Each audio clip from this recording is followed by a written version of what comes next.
Наранбандхаас Шингэх хүртэлх өргөн удам нутгийг донсолгож явсан 800-ны тэртех их Монгол улсын Мандан Бадрал, Үүсэл хөгжил, Дорот ялагдлын түүхэн үе, мөчлөг бүхэнтэй хамт Монгол цус, Монгол эх орноор бахархдаг хэн бүхнийг их язгуурын түүхийн жимээр хамтдаа аялахыг урьж байна.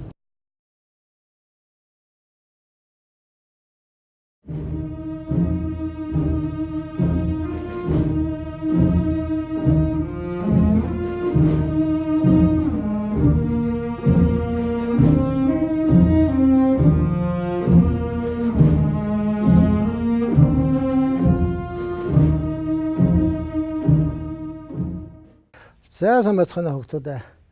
Түүхэн жимээр нэвтрүүлгийнхаа ээлж дугаарыг эхэлж байна. За энэ удаагийн хичээлээр хэдүүлээ Зүрхэн аймгийн тухай тодорхой ярилцсан. За Зүрхэн гэдэг бол Татар хэрээд 8 энтертэй адилхан тийм нөлөө өвхий том аймаг биш гэлээ гэсэн Чингисийн хувьд бол одоо бас нэлээд тийм ач холбогдол өвхий тийм нэг жижигхэн овог аймаг байсан. Өөрөөр хэлбэл ач холбогдол өвхий гэдгийг багшны үг тэмдэглэж байгаа нэгтэй зэрэг яг Чингисийн өөрийнх нь Алтан ургийн овгийн аймаг. Алтан ургийн овгийн аймаг. Тэгээд тусдаа овог аймаг болж гарчхаад сүүлдээ одоо Чингис хааныг эсэргүүцсэн нэлээдгүй одоо үйл ажиллагаа явуулсан. За тэрнээсээ болоод өөрөөр хэлбэл Алтан ургийнхан хоорондоо өшөлтсөн, муудалцсан ийм зүйлүүд нэлээдгүй гардаг. За тэгээд үүнтэй нь холбогдуулаад энэ Зүрхэн аймгийн асуудлыг энэ дотор бас түүхэн хичээл дотор нэлээд тодорхой товойлгож ярих бас тийм шаардлага байдаг юм аа. Алтан ургийн гэдэг нь ямар учиртай вөхтэй зэрэг Хабул хааны хамгийн том хуучин охин бархаг мэдэн тийм ээ. Одоо зөрчлийн алтан улсад очиж цаазлагсан охин бархаг. Охин бархагийн дүүчин Бартан Баатар гээд Чингисийн өвөө. Тийм ээ, Бартан Баатар Чингисийн өвөө. Тэгэхээр чин охин бархагийн хүүхдүүд нь энэ одоо Зүрхэн гэдэг овог аймаг болж тусдаа гарсан байхгүй юу. Тэгэхээр чи ухаандаа үеэлүүдийнх нь овог болж таарах нь шүү дээ. Өөрийнх нь одоо үеэлүүдийн овог. Одоо өвөнөр нах дүүс байсан ч одоо үеэлүүд болно. За энэ Зүрхэн аймгийн толгойлогч нь тэр үедээ Сачаа Бэхэ Тайчуу 2 байсан. Сачаа Бэхийг бол одоо та бүхэн мэднэ. 1189 онд Хар зүрхний хөхнөр Чингис хааныг хамаг Монголын хаан болоход одоо овгийнх нь 5 хүн дэмсний нэг нь Сачаа Бэхэ. Тийм ээ. Нөгөөх нь одоо Алтан хучир гэдэг ихэд нэг 5 хүн байдаг шүү дээ. Тэрний нэг нь Сачаа Бэхэ. Тэгээд энэ охин бархахын хүүхдүүд тусдаа Зүрхэн гэдэг одоо ийм овог аймаг байгуулад тусдаа ажиллаж амьдарч үйл ажиллагаа явуулж байсан. Энэ Зүрхэн гэдгийг нь бол маш их баатарлаг зоригтой эршүүд тийм удмынхан байсан учраас одоо зүрх зориг сайтай гэдэг утгаар нь Зүрхэн гэдэг одоо ийм овгийнхын хэмаач гэж бас хэлсэн байдгийг. Тэгтээ түүхэн Зүрхэн биш Зүрхэн гэдгээр тэмдэглэж үлдсэн юм учиртай. За энэ Зүрхэн овгийнхантай яагаад Чингис хаан муудах болвоо гэдгийг бас 2-3 зүйлээр тайлбарлаж хэлнэ. Нэгдүгээрт нь багшин түрүү хэлсэн зөрчидийн Алтан улс Татар хоёрын дайн байлдаан хийгээд наашаагаан улзын гол руу шахаад ороод ирэх явцад нь наанаас нь Хэрээдийн тойрол бантай Чингис хаан, цаанаас нь зөрчдийн Алтан улсын Алтан хаан мөн дөрөв дэх нэг холбоот нь хингэлээ. Энэ Зүрхний Сачаа Бэхэ Тайчуу 2-ыг бас энэ байлдаанд хамт оролцоогоо дөрөв дэх холбоотон болгоод оруулдаг байхгүй юу?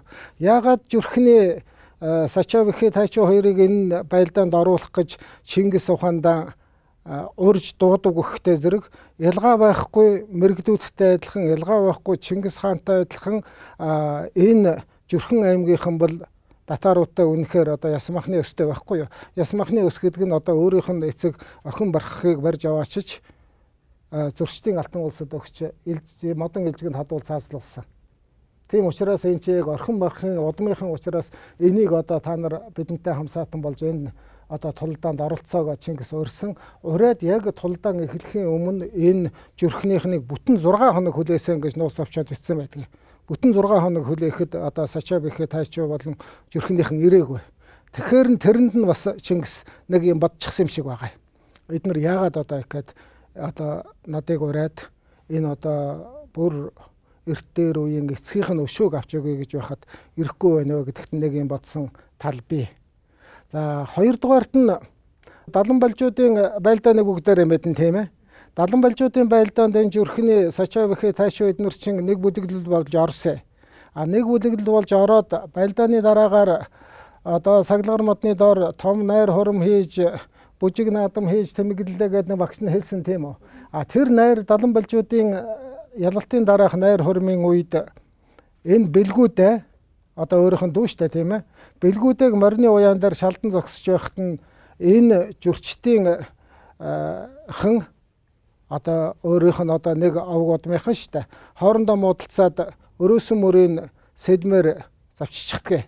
Тэгтээ ч арайч гарын санжуулаагүй байдаг юм а. Ер нь нэлээд гүн сорь үлдээс нэлээд том шархтуулсан. Тэгээд Чингис хаан цусаа гоожуулаа явж байхад наадах чи хэн тэгв гэсэн чинь бэлгүүдээ нэг хомцын болоогоо зүгээр та энд нэг ач холбогдлогоод байх хэрэггүй.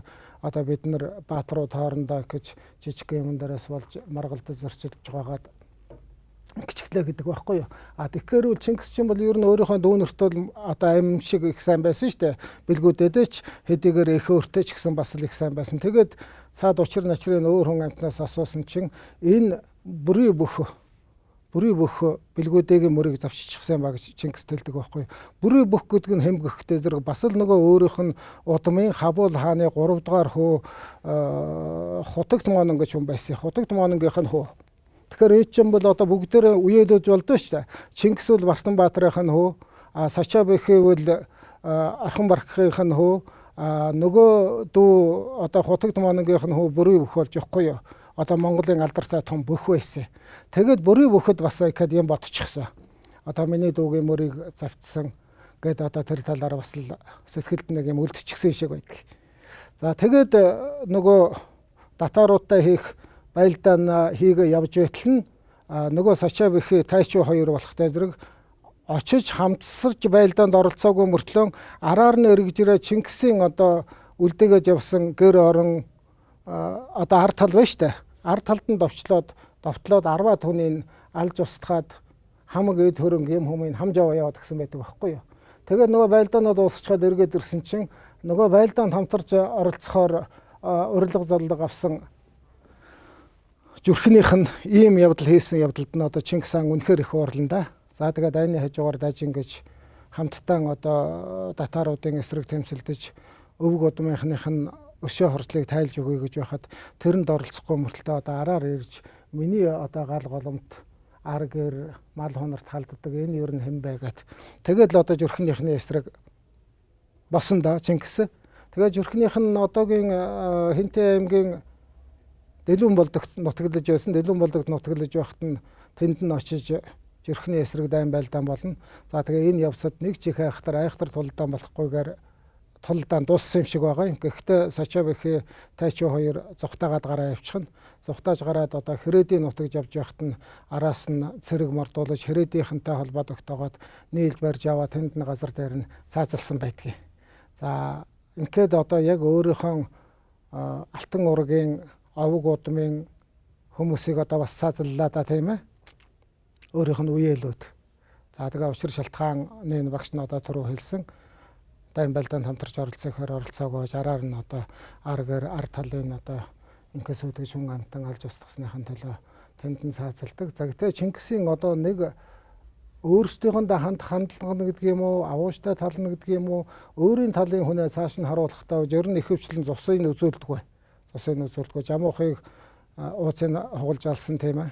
Мөн нөгөө хөгчөө бөөгөөд өөрийнх нь маш ойрын одоо хаан ширээн залрахт нь их тус нэмэр болж байсан. Тэгээ сүүлд нь өөрийнх нь дүүтэй өөрийн дэрсэлдүүлсэн тэр бөөг бас ууцыг хугалж нугсыг дасалж алсан. Одоо энэ Сачаа Бэхээ Тайчуу хоёроо болохтой зэрэг боож алсан байдгийг. Боож алсан гэдэг үгэн тэмдэглэгдээд. Ингээд тэр хоёрыг цааш нь харуулснаар энэ Зүрхэн аймгийнхныг бүгдийг одоо авчирч өөртөө нэгтгэхэд угаасаа өөртөө нэг овгийнхаа юм чинь өөрсөндөө ихэд нэгтгэжсэн юм би. За тэгээ энэ дотор үлдсэн ганц хүн миний түрүүний хэлдэг тэр нөгөө Мононгийн хөө бүрий бүх байна да тийм ээ. Бүрий бүхэд сансан санаа бодсон бодол нь бас сэтгэлээс нь гардггүй байсан байгаа үстэй. Нэг өдөр нэг жижигхэн найр наадам зохион байгуулад тэр найр наадам дээр бэлгүүдээгийн бүрий бүхтэй барилдуулдаг. Бэлгүүдээ өөрөө бас их тийм эрэлхэг зоригтой мундаг тийм хүч чадал ихтэй баатар ир байсан шиг байгаа шүү.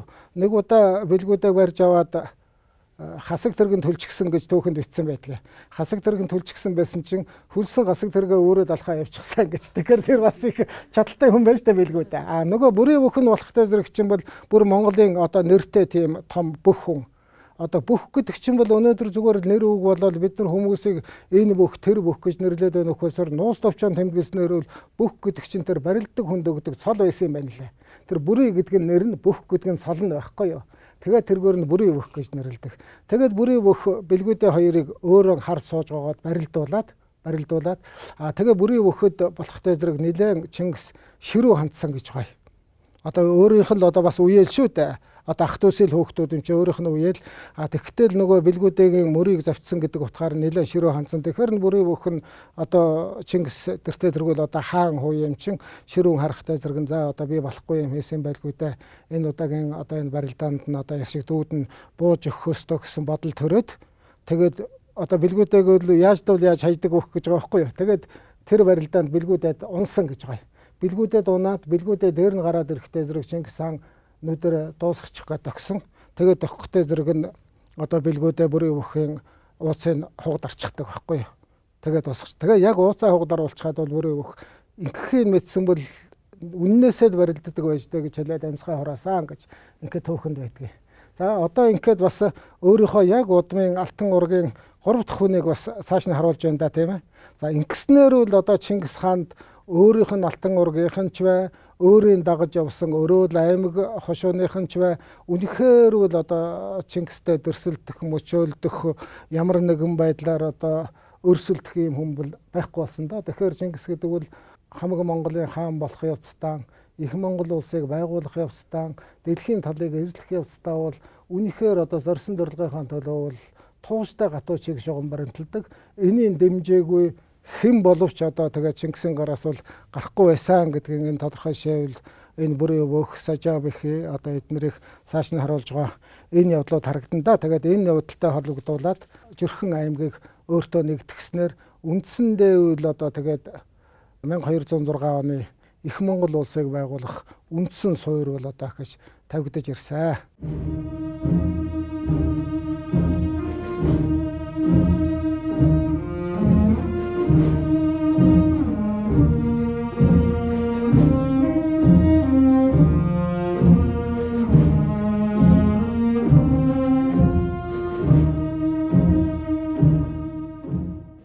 Жөрхөн аймгийн дайлаар мордсон энэ тулалдааны явцад багш нэг онцол тэмдэглэж хэлэхгүй болохгүй нэг зүйл байна. Энэ Жөрхөн аймгийн харьяанд байсан Жалиар авгийнхан гэж бай. Жалиар авгийнхан. Жалиар авгийнхан нэг онцолж хэлж байгаа учир шалтгаан юу гэхтэй зэрэг энэ хааны алтан ургийнханд дэрсэлсэн хэрэгээр Жалиар аймгийнхан бүх насаараа одоо энэ боржгончуудын боол байхаар зарилгаар тусгагдсан ийм нэг авгтан байдгийг Жалиар аймагт.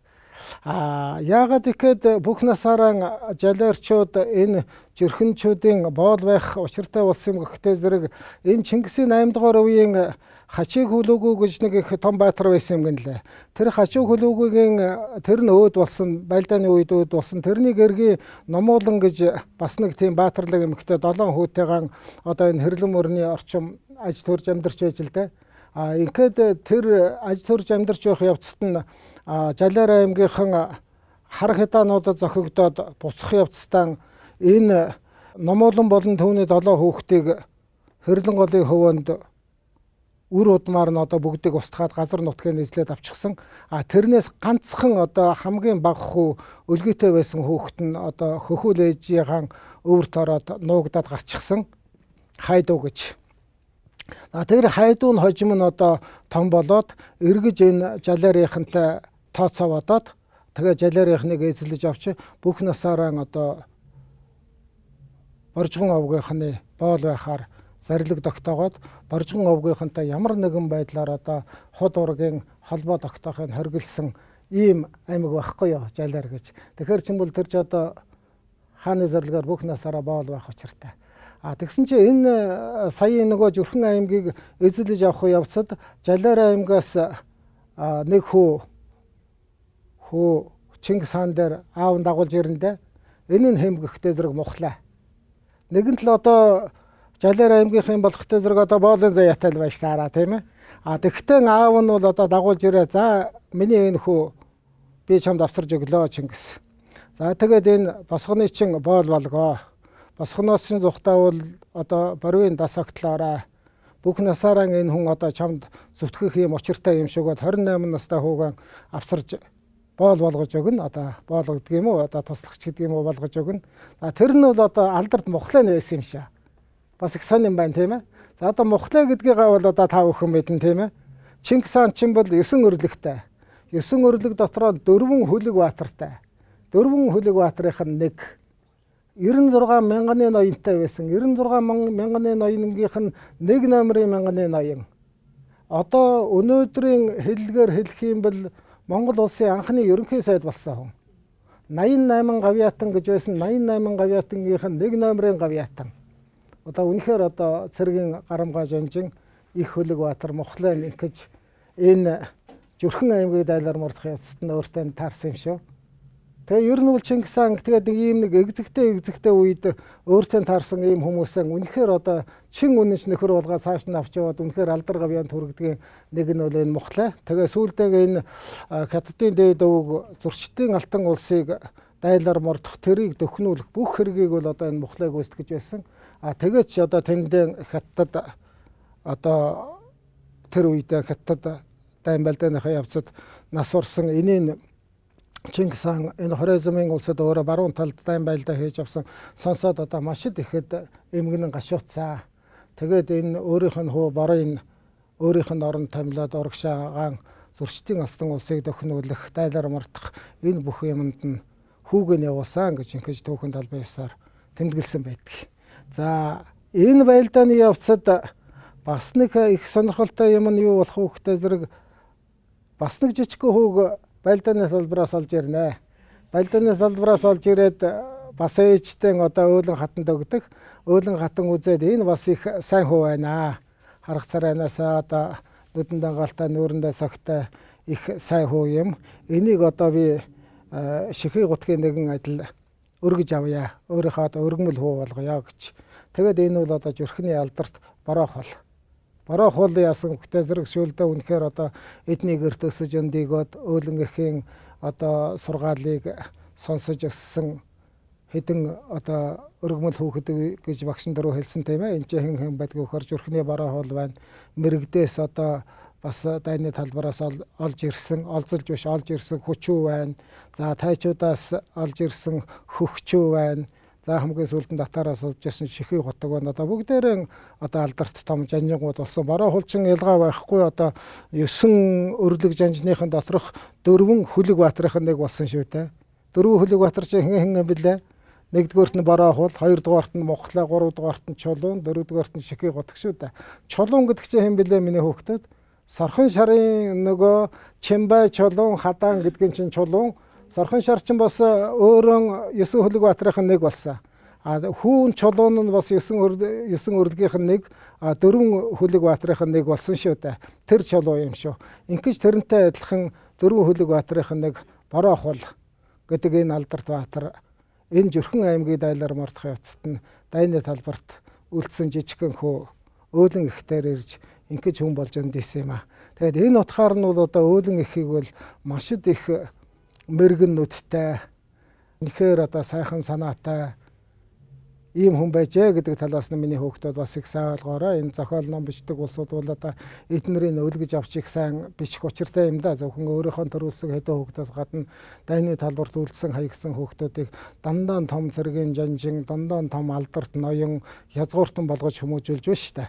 Эднэр нь ч одоо Чингис хааны энэ их Монгол улсыг байгуулах явцад үнэн чин шударгуугаар үнэн хөөзөтгсөн дэлхийн талыг эзлэх явцад нь ч өөрийнх нь одоо нөмөр дэвшиг болж явсан ийм учиртай юм аа. Тэгээд өөрөө хөрхи энэ хэнчин бороо хулчин түмэд гэж байсан. 20 түмэд гэж.